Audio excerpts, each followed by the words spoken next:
हर हर महादेव दोस्तों, स्वागत है आप सभी का हमारे YouTube चैनल हिंदी दिव्य कथा पर।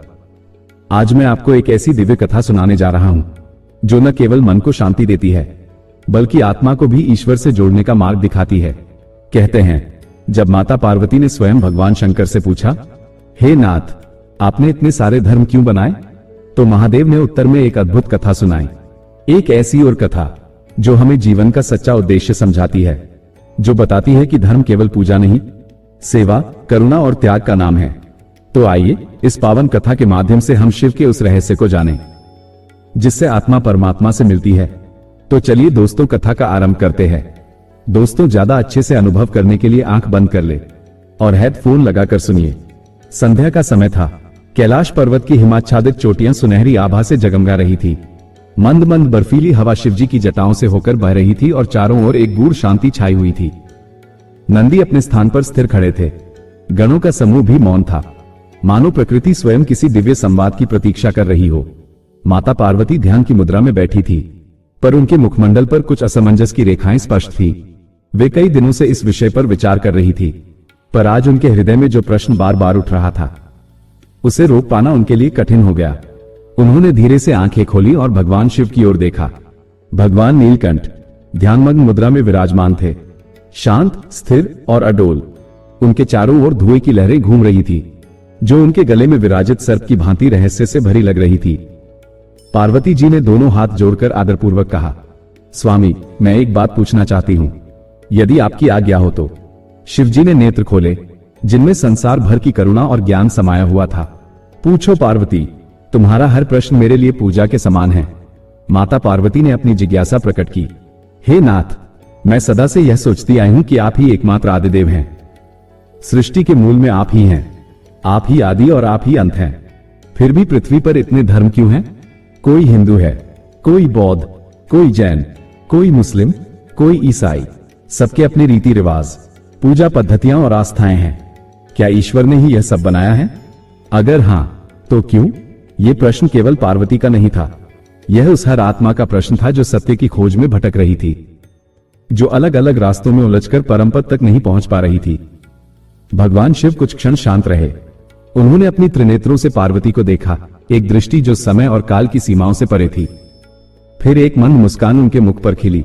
पार्वती, उन्होंने कहा, यह प्रश्न अत्यंत गूढ़ है, परंतु इसका उत्तर सरल भी है, यदि हृदय खुले हो और मन निर्मल हो। आओ, मैं तुम्हें एक कथा सुनाता हूं, एक ऐसी कथा जो केवल इतिहास नहीं, आत्मा का दर्शन है। तभी आकाश में एक दिव्य प्रकाश प्रकट हुआ। एक अद्भुत दृश्य माता पार्वती के सामने उभरा, मानो वे स्वयं समय के गर्भ में प्रवेश कर रही हों। उन्होंने देखा कि एक निर्जन पृथ्वी है, जहां अभी मानव का पदार्पण नहीं हुआ। न कोई नगर है, न ग्राम, न कोई भाषा है, न कोई नाम, केवल मौन और प्रकृति का संगीत है। भगवान शिव बोले, यह वह समय था जब सृष्टि आरंभ हो रही थी। मनुष्य उत्पन्न तो हो चुका था, परंतु वह अबोध था। उसे जीवन का अर्थ नहीं पता था, आत्मा का स्वरूप ज्ञात नहीं था और परमात्मा से उसका कोई संबंध नहीं था। वह जन्म लेता, कुछ भोगता और मर जाता, पर जानता नहीं था कि वो कौन है। पार्वती गहराई से सुन रही थी। शिवजी की वाणी मानो ब्रह्म की ध्वनि बन गई थी। तब भगवान ने आगे कहा। देवताओं ने ब्रह्मा जी के समक्ष जाकर कहा, प्रभु, मनुष्य को दिशा चाहिए। उसे यह जानना चाहिए कि वह केवल शरीर नहीं, वह आत्मा है और आत्मा का लक्ष्य है परमात्मा में विलीन होना। तब ब्रह्मा ने मेरी ओर देखा और मैंने वचन दिया कि मैं धर्म के बीज पृथ्वी पर बोऊंगा।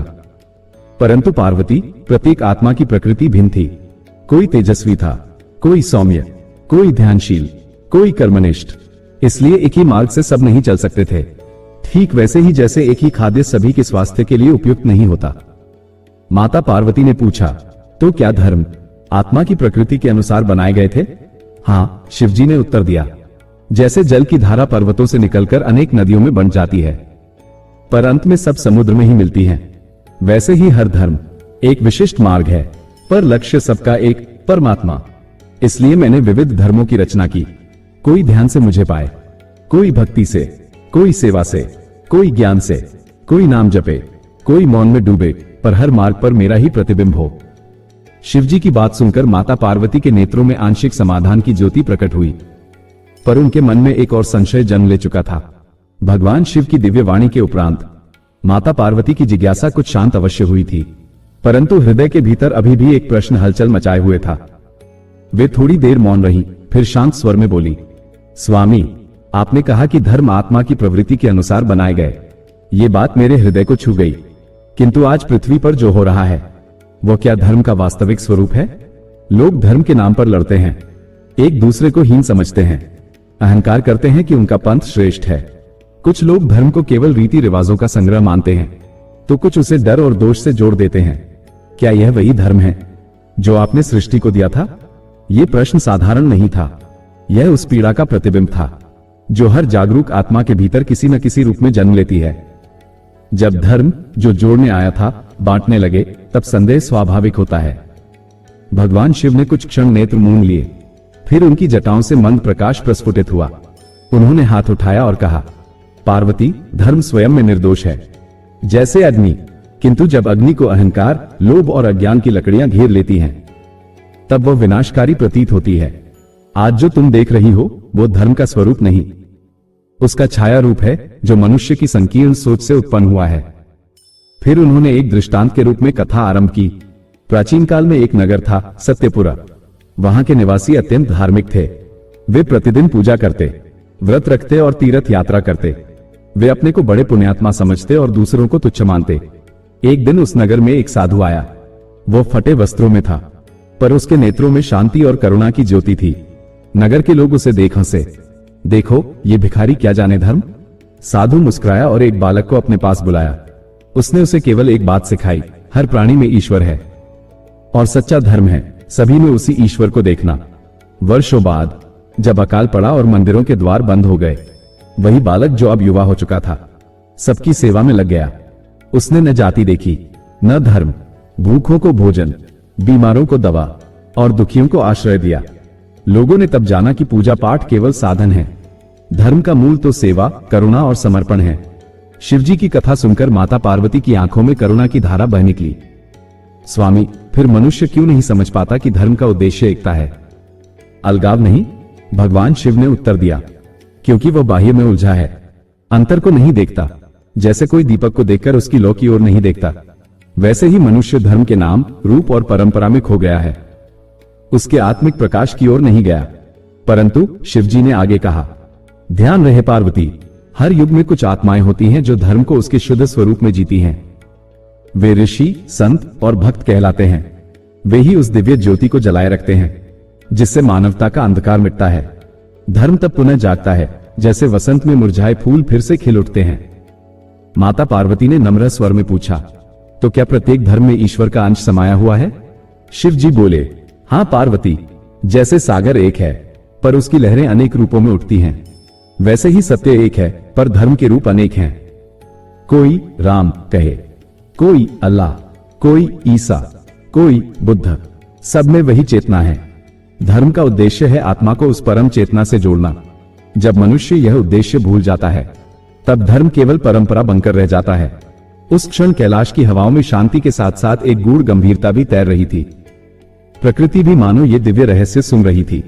भगवान शिव ने कहा, पार्वती, ये धर्मों का भटकाव अस्थायी है, सत्य युगों युगों तक मिटता नहीं। हर युग में एक चेतना जन्म लेती है जो धर्म की लौ को फिर से प्रज्वलित करती है।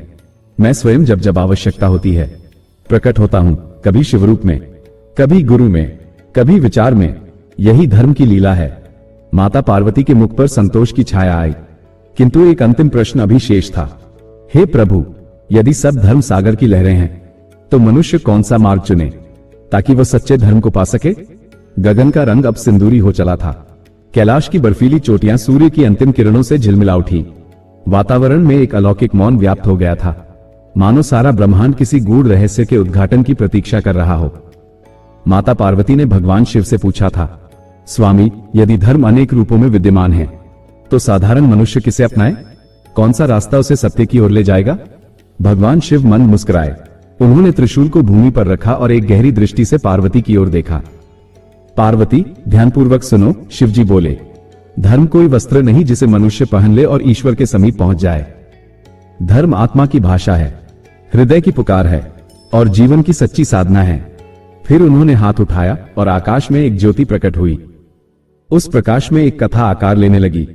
एक समय की बात है, एक साधारण गृहस्थ धर्मदास आत्मिक शांति की खोज में निकला। उसने वेद पढ़े, कुरान सुनी, बाइबल का अध्ययन किया, त्रिपिटक की शिक्षाएं ग्रहण की। वो हर धर्म में कुछ अच्छा देखता, पर पूर्ण समाधान नहीं पाता। थक हार कर वह एक ज्ञानी संत के पास पहुंचा और पूछा, गुरुदेव, मैं कौन सा धर्म अपनाऊं? कौन सी पूजा सही है? क्या मैं राम का भजन करूं, या अल्लाह का नाम लूं, या बुद्ध के ध्यान में लीन हो जाऊं? संत मुस्कुराए और बोले, वत्स, कोई भी नाम जप ले, पर एक बात याद रख, जब तक तू सत्य बोलेगा, करुणा करेगा, क्षमा करेगा, अपने कर्तव्यों का पालन करेगा और मन में परमात्मा के प्रति श्रद्धा रखेगा, तब तक तू हर धर्म का पालन कर रहा होगा। धर्मदास ने कहा, परंतु मेरा मन पूजा पाठ के बिना अधूरा लगता है। संत बोले, तब हर सेवा को पूजा मान, किसी भूखे को भोजन देना, किसी दुखी का हाथ थामना, किसी रोते को गले लगाना, यही सच्ची पूजा है। प्रकाश के उस दृष्टांत के समाप्त होते ही भगवान शिव बोले, पार्वती, यही वह एक धर्म है जिसकी खोज मनुष्य कर रहा है।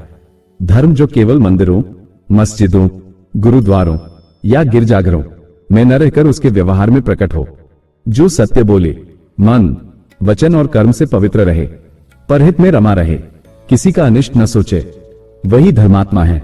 फिर चाहे वह किसी भी नाम से भगवान को पुकारे। माता पार्वती के नेत्रों में श्रद्धा के आंसू छलक उठे। उन्होंने हाथ जोड़कर कहा, प्रभु, आपने धर्म का जो वास्तविक स्वरूप बताया वो तो अत्यंत सरल है और अत्यंत गहन भी। भगवान शिव ने कहा, पार्वती, यही सरलता तो मनुष्य भूल बैठा है।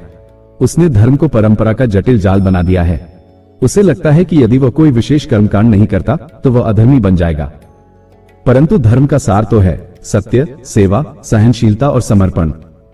जो पवित्रता से जिए, प्रेम से बोले और करुणा से भरे, वही सच्चा धर्मी है। फिर भगवान शिव ने एक वाक्य में संपूर्ण उत्तर दे दिया, पार्वती, धर्म केवल नामों और कर्मों में नहीं, धर्म तो वह भाव है जो आत्मा को ईश्वर से जोड़ दे।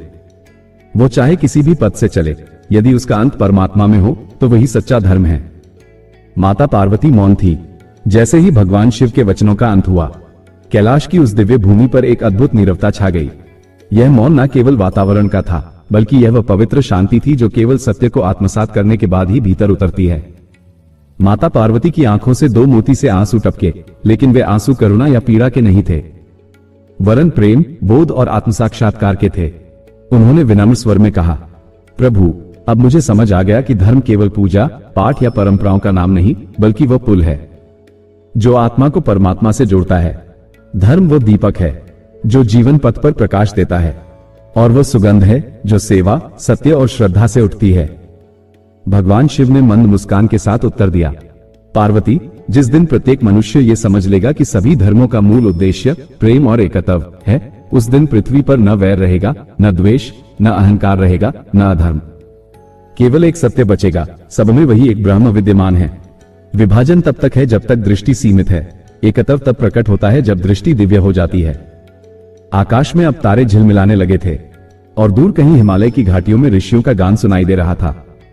एकम ब्रह्म द्वितीयम नास्ति, जिसका हिंदी में अर्थ है ईश्वर एक है, दूसरा कोई नहीं। कैलाश पर्वत की ठंडी वायु अब प्रेम, करुणा और सत्य की सुगंध से भर गई थी। माता पार्वती ने भगवान शिव के चरणों में शीश झुकाया और कहा, आपके वचनों ने न केवल मेरे प्रश्नों का उत्तर दिया, बल्कि मेरी आत्मा को ईश्वर से जोड़ दिया।